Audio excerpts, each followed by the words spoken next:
ушул кыргыздарды сурап, биз кыргыз экенбиз, бизди сурап ушул жерге келгениңерге биз абдан кубанычтабыз. Ар кандай кээ бир жерде 1900 евро алгандар бар. Мусулман дешет, кой ушундай этти алып келишет. Суусунду алып келип, аябай мамиле жакшы. Чем башкалакпын? Аябай жакшы мамиле кылышат. Жол киребиз бесплатно, анан жатаккана, кийим-кече, только бизде биякта питание. Ошондой.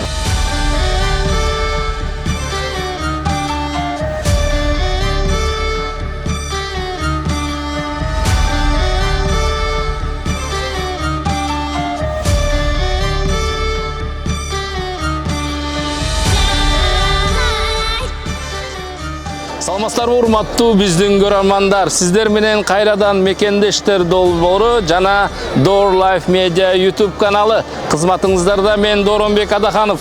Бүгүнкү биздин чыгарылышыбыз Кара Кыргыз автономиялык облусунун түзүлгөндүгүнүн 100 жылдыгына арналат. Биз азыркы учурда Хорватия өлкөсүнүн борбору болгон Загреб шаарына келдик. Өзүңүздөр билгендей, бул өлкө аябай туристтерге бай өлкө. Бул жакта Игры престолов фильминин бир бөлүгү тартылгандан кийин бул жакта туристтер көбөйө баштаган.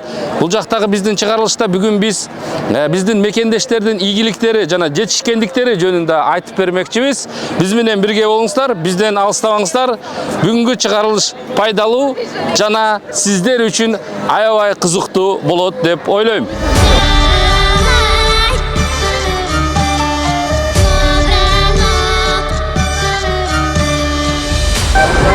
Саламатсызбы? Кандайсыз беке? Жакшыбы? Мекендештер долбоору атайын Хорватияга келдик, Кыргызстандан. Кош келдиңер мынаке. Рахмат, мына ушул кыргыздарды сурап, биз кыргыз экенбиз, бизди сурап ушул жерге келгениңерге биз абдан кубанычтабыз. Өзүңүз жөнүндө айтып берсеңиз беке. Өзүбүз жөнүбүздө айтсам, мен өзүм жөнүндө. Мен өзүм Балайчиев Бекмахмат, Жергетал районунда туулганмын. Тажикстандын Жергетал районунда туулуп, азыр жашаган жерим Кыргызстан, Токмокто жашайм. Кыргызстанда мына Кыргызстанда жашаганыма да мен көчүп келгениме 2014-жылы көчүп келгем. Ошондон бери Кыргызстанда жашап аткам. Кыргызстанда эмеде стройга, жана сваркада иштеп жүргөм мен. Сваркада? Бул жака кантип келип калдыңыз? Бул жака келген мына Бега эмеже, Жаннат эжелер ошолор аркылуу келип документ тапшырып эле ошол аркылуу келип калдык биз. Бул жакта эмне жумуш кыласыз азыр? Азыр бул жакта мен таксиде иштеп атам. Мен биринчи келгенде бул жакта фасадка деп келгенбиз. Курулуш тармагында, курулуш боюнча келдик. Келип бул жактан жанагыдай 1 жыл иштедик, стройкада иштеп. 1 жыл иштегенден кийин эми стройкада эле жүрө бергенден эмне башкасын дагы көрөлү деп анан эме кылып жана тааныштар менен байланышып, тааныш аркылуу анан эмеге өттүк, таксигечи. Таксиге өттүк, кичине тили үйрөнүп калдык 1 жылдын ичинде анан эме болгондон кийин. Таксиге киргенде дагы мындай жөн эле барсаң эле мына такси деп бербейт экен да. Бардык, биринчи биз экзамен тапшырдык лицензияга. Экзаменден өттүк. Экзаменге барганда бул жерде тил боюнча же англис тилди билиш керек экен, же хорват тилин билиш керек экен. Биздики эми хорват тилини кичине хорваттар менен сүйлөшүп жүргөндөн кичине айырмалап калдык да тилдичи. Ошондон эле хорват тилди тандап туруп, анан экзаменден өттүк. Экзаменден өтүп, ошол боюнча таксиге азыр таксиде иштеп атам. Бул жактын эли кандай экен? Негизи эле жашоо кандай экен? Ошол жөнүндө айтып берсеңиз. Жашоо бул жактардын жашоону мындай алганда эли жөнөкөй эл. Жөнөкөй, аябай жөнөкөй эл. Андай мисалы чет жактан келгенсиң, сен кимсиң деп бирөө сурабайт. Мына ушул жерде мисалы канчалаган эл жүрөт мына. Бирөө менен бирөөнүн иши жок. Ал сен кимсиң деп дагы сурабайт. Тазалык боюнча алганда шаардын ичи аябай таза. Түнгү саат 3-тө дагы шаарды жууп жүргөнүн мен көрүп турам. Себеби мен таксиде иштейм дагы. Биздики круглый сутка иштей беребиз. Таксидечи. Кааласак биз түнү иштейбиз, кааласак күндүз иштейбиз. Бар кайсыл убак болбосун көрүп турабыз. Шаарды аябай таза кармалып. Тартип кандай экен? Тартип аябай жакшы, тартиптери жакшы. мамилелери, мисалы биз менен мамилелери жакшы.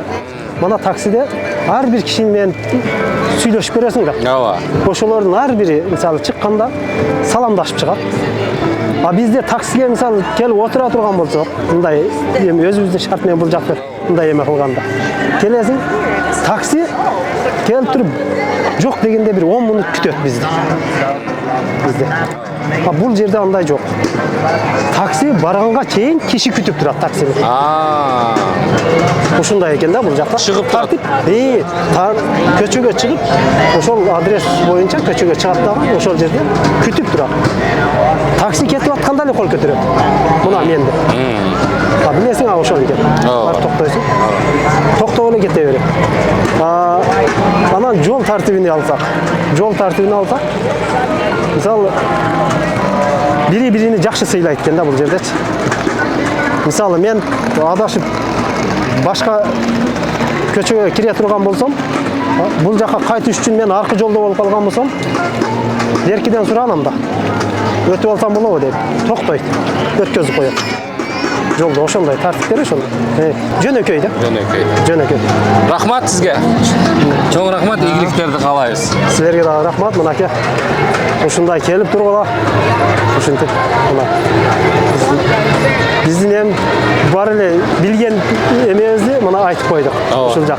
Эми биз деле өзүбүздүн элибиз дагы ушундай чыгып, бул жактарды көрүп, эки жакты көрүп туруп, ушуларга карап туруп өзүбүз тазалыгыбызды сактасак, аябай жакшы болот да. Аябай жакшы болот. Шаарыбыз таза болсо, аябай жакшы болот мынакей. Бизде Кыргызстан о жерлерден караганда дагы Кыргызстанда эс ала турган жерлер дагы көп экен. Биз ошол өзүбүздүн эс ала турган жерлерди канча керек жакшыртышыбыз керек экен да. Азыр мисалы могул эс алгалы келгендерге биз көлдү айтабыз биз.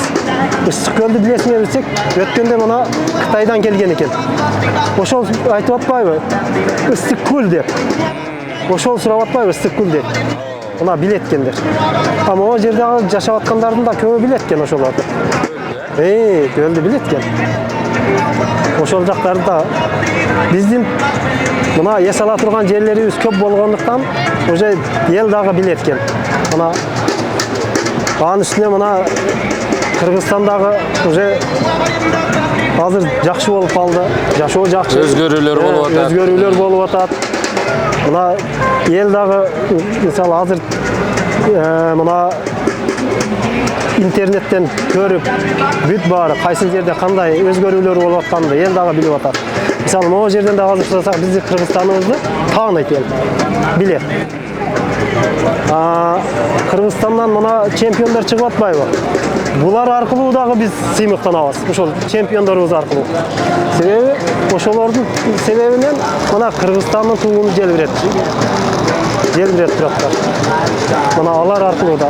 Мына эмедегилер дагы билет. Ушул Загребдегилер дагы. Жана эмелерге, кикбокстарга катышып жүргөндөр бүт тааныйт экен да. Спортсмендер. Кыргызстандын бүт спортсмендерин тааныйт экен ошолор. А мен мына таксиде иштеп атканда менен бирөө сурап калды. Жанагы эми англисче сурап атпайбы менен? Кайдан болосуң деп. Кайдан? Мен айттым Кыргызстандан. Кыргызстан. Эми кичине могу жерде жүргөнүбүзгө англисчени да кичине түшүнүп калдык дагы. Сурагандан кийин айттым мен. Мен Кыргызстандан болом. Десем, деди. Кыргызстанда да мындаган спортсмендер бар деди. Анан жанагы түшүндүрүп айтып атпайбы мындай? Бар дедим, бизде көп дедим андайлар.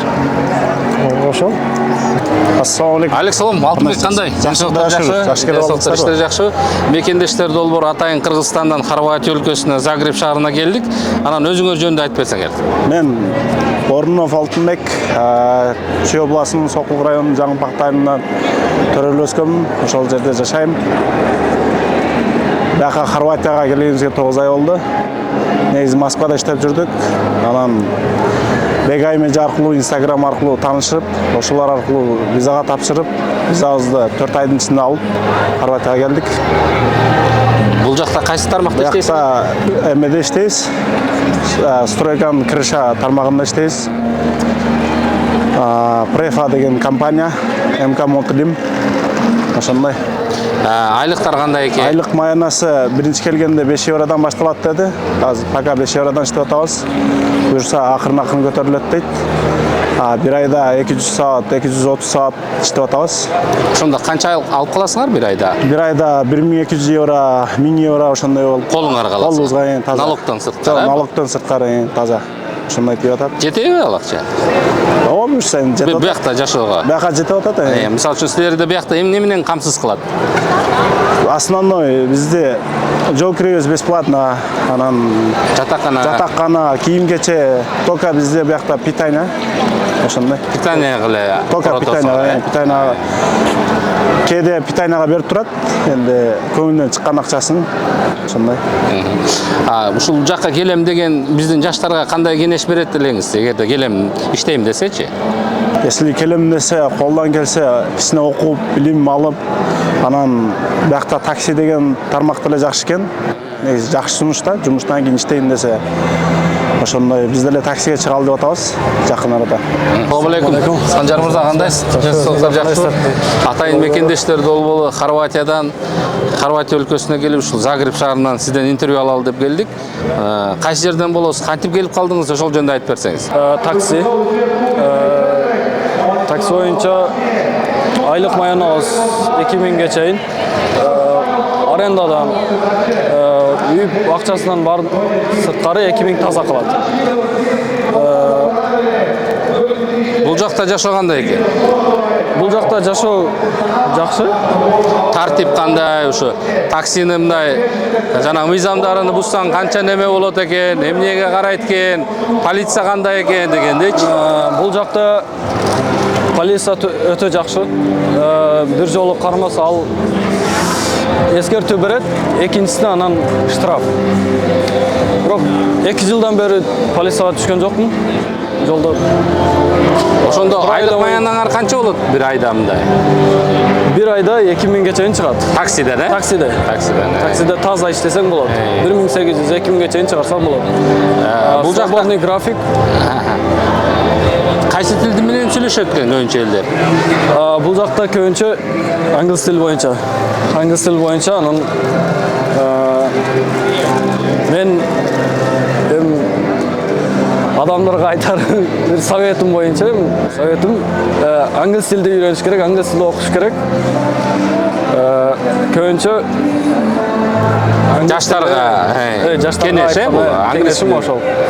Англис тилди үйрөнүш керек. Ошол. Анан хорват тилинен ушулар сыяктуу эле сүйлөп калдык. Чоң рахмат. Ийгилик каалайбыз,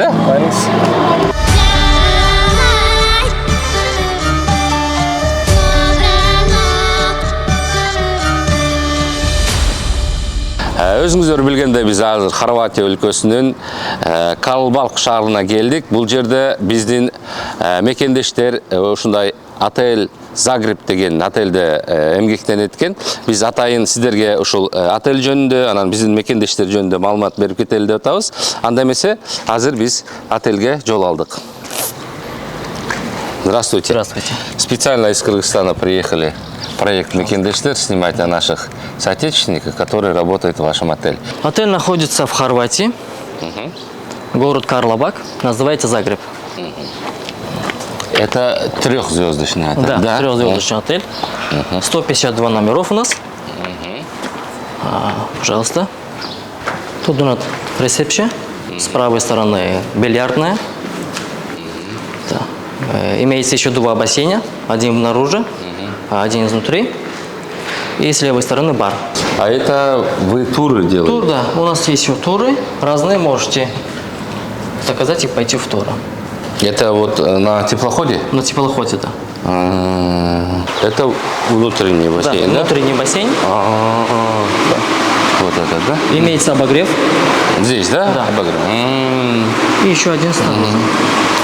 Это с обогревом теплая вода, да? С подогревом теплая, да. Да, теплая вода. А это? Это снаружи.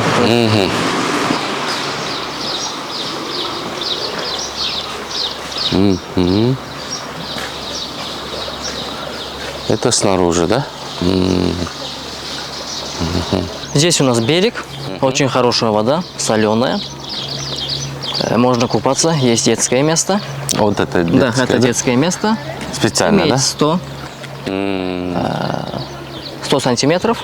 Полтора, да. И, а та сторона отеля, с балкона очень красивый вид. Да. Адриатическое море. Сезон какой здесь? С какого С мая до сентября. до сентября, да? В конце сентября. А жара какая? 25-30 градусов. 30 раз, да? Вода соленая, да? Вода получается? соленая, полезная, да? чистая. Вот. А в основном отдыхающие из каких стран приезжают сюда? С Италии, с Польши, с разных. Германия, Да, с Германии тоже, Франция, да. да?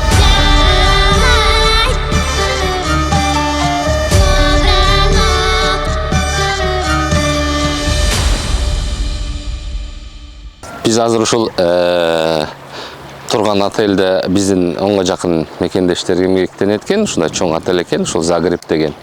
Бул Хорватиянын Карлберг шаарында экен. Анан азыр болсо биздин мекендештер бүгүн эс алууга кетишиптир, отпускага кеткен экен, эс алууда экен.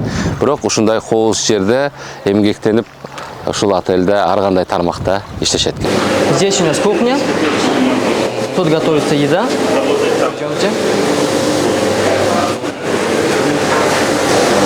Вот наша соотечественница здесь работает.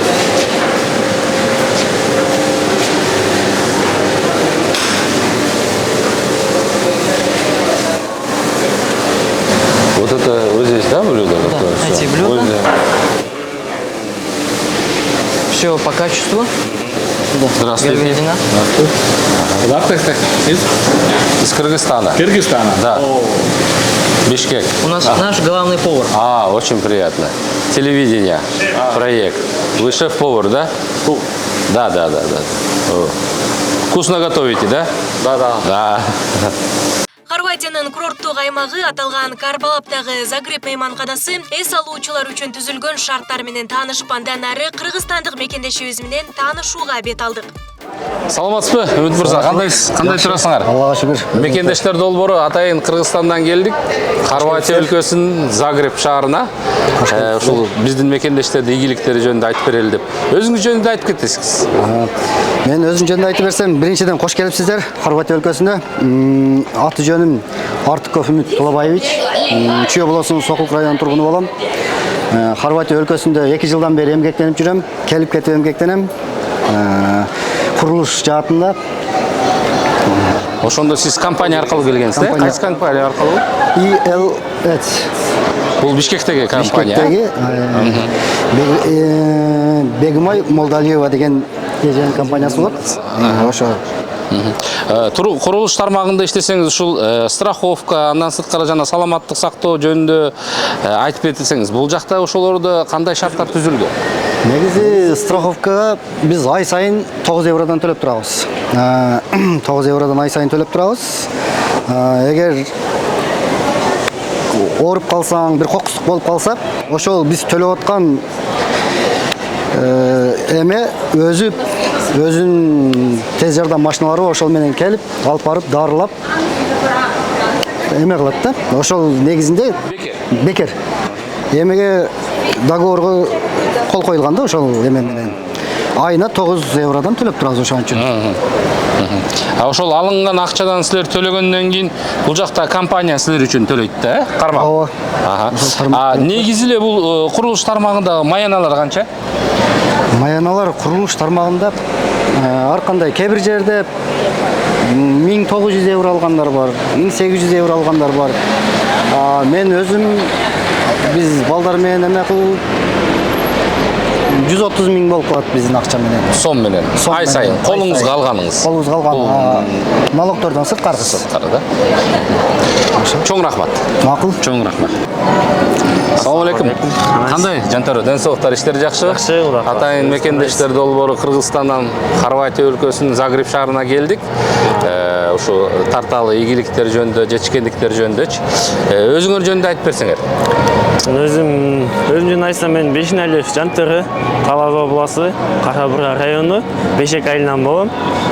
Бул жакка келгенибиз максаты максатыбызга жетели деп, бул жакка келгенибизге деген 6 ай болду, Кудай кааласа.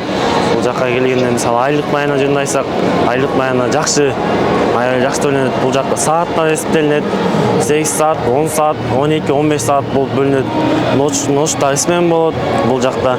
Ночко өзүнчө дополнительно кошулуп төленет айлык. Бул жакта көбүнчө 8 саат иштейсиң. Ошондо канча болот примерно айлык? Бул жактан айлык мисалы 8 сааттан иштесең, бул жакта арандап калат. Саатын 6дан 7, 8, 9 ошого аякталуу чыгат. Так негизи өзүм 1800дөн 1200ге чейин табышат. Евро, Ооба. Евро. Силер кайсы компания аркылуу келдиңер? Биз бул жактан келген Ильес компаниясы менен келдик. Ильес компаниясына Жан эже, Бегайым эже аркылуу келдик. Бул чет жакка чыгып биздин кичинекейибизден максатыбыз болчу. Ошол жакка себепчи болгон ушу эки эжеге аябай чоң ыраазычылык билдиребиз. Ошо. Ал компания аркылуу келгенде ошондо компания бүт силердин жанагы келишиңерди, жатаканаңарды баарын тең бияктан түзүп берет да? Ооба, ал жак полный обеспечениесин ошол жак кылат. Бул жакта келген бизди тосуп алган киши бүттү, жатакананы, тамак ашты сатып аласың, калган бүт ушул жакка ЛНЖ, жана башка ошол документ, больницага тиешелүү документти полный өзү алып келип больницага. Документ бүткөн кайта алып келип тастап коет үйүңө. Деп аны күтөсүң канча убакыт. Анан кайта үйүңө алып келип коет. Полный бул жак обеспечение кылат ошол жагын. Өзүнүн мойнуна алышып. Биякта хорваттардын кыргыздарга мамилеси кандай экен? Бул жактан бизге болгон мамилеси аябай жакшы. Бизди аябай мындай сыйлашат. Мусулман дешип аябай бизге аябай мындай токтун этин алып келип, либо мусулман дешип, кой ушундай этти алып келишет. Суусун алып келип, аябай мамиле жакшы. Чем башка жактан аябай жакшы мамиле кылышат. Мусулман өлкө дешип. Курулуш тармагында иштеген Үмүтжана Жантөре мырзанын жумушу менен таанышууга жөнөдүк.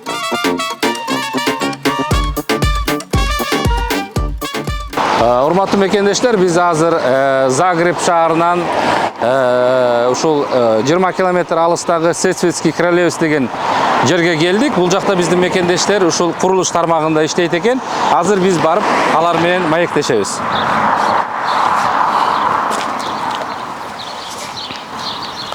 Саламатсыздарбы?